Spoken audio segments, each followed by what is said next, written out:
Donc, je m'appelle Corinne, je suis coordinatrice donc, en maison d'accueil spécialisée qui fait partie de l'ADAPI Gironde.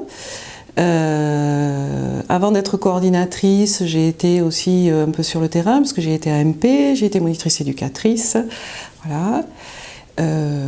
Après, donc, la maison d'accueil spécialisée accueille 56 personnes. 50 personnes en internat et 6 personnes en externat. Voilà. Et elles sont prises en charge par des AMP ou des aides-soignants sur les maisons. Donc aujourd'hui, vous accueillez une monitrice éducatrice. Voilà, donc aujourd'hui, effectivement, j'accueille une monitrice éducatrice qui est en apprentissage et je l'accueille sur notre accueil de jour, donc avec tous les externes, donc les 6 personnes, parce que moi je suis coordinatrice et plus référente de l'accueil de jour. Donc c'est pour ça que c'est moi qui suis maître d'apprentissage de notre apprenti ME. D'accord. Voilà. Et quelle est la différence entre accueillir une apprentie et accueillir un stagiaire ? Alors des stagiaires, on en accueille beaucoup. On a beaucoup de stagiaires aides-soignants, de stagiaires AMP, alors maintenant AES, puisque c'est le nouveau métier. Donc sur l'année, on en a tout le temps. Hein. Et là, ils sont, en général, c'est des stages pour les AS, c'est souvent 1 mois, les AES un petit peu plus, mais ils sont sur une unité en particulier et ils passent tous leurs stages sur cette unité-là et ils sont encadrés par les professionnels de l'unité. L'apprentie, elle est là pour 2 ans.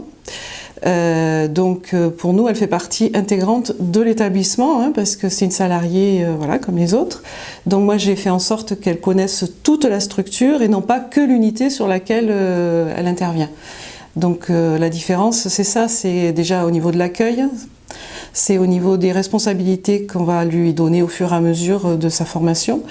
C'est elle, son investissement qu'elle peut avoir au niveau donc du groupe auprès des personnes accueillies, au niveau de l'équipe.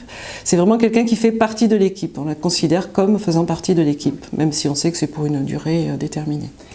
Et pour être maître d'apprentissage, vous avez fait une formation et qu'est-ce que cette formation vous a apporté ? Alors cette formation, déjà, pour moi, c'était une évidence qu'il fallait que je fasse une formation hein, pour être maître d'apprentissage parce que je ne savais pas trop à quoi ça correspondait puisque la seule référence qu'on avait, c'était donc les stagiaires qu'on accueillait. Moi, ce que ça m'a apporté déjà, c'est de réfléchir vraiment sur accueillir les stagiaires. Donc j'ai pu préparer vraiment cet accueil de l'apprenti. Mais ça nous a permis aussi de réfléchir à l'accueil que l'on pouvait faire pour les autres stagiaires. Donc cette formation, ça a été vraiment moi, le plus gros apport que ça a pu être, c'est ça. Et ensuite, ça a éclairci sur le rôle du maître d'apprentissage, sur ce qu'on pouvait en attendre, sur ce que le maître d'apprentissage pouvait attendre de l'apprenti, ce qu'on pouvait exiger, entre guillemets, de l'apprenti aussi. Et puis, comme c'était une formation interne à l'ADAPI, c'était intéressant aussi du coup de pouvoir comparer ce qui pouvait se pratiquer dans les autres structures parce qu'on n'a pas spécialement de lien non plus entre nous. Et du coup, on a gardé des liens aussi après la formation. Donc ça, il y avait tout ce côté-là aussi qui était intéressant. D'accord. Accueillir un apprenti n'égale pas forcément un coût supplémentaire en termes de temps pour vous, mais peut-être aussi un apport par rapport à l'équipe ? Alors, au niveau du temps, c'est plus une organisation différente, parce qu'il faut absolument faire en sorte de trouver le temps. Parce que en tant que coordinatrice, je vous avoue qu'on peut être occupé, on est occupé toute la journée, donc si on ne se programme pas du temps, eh bien on n'a jamais le temps.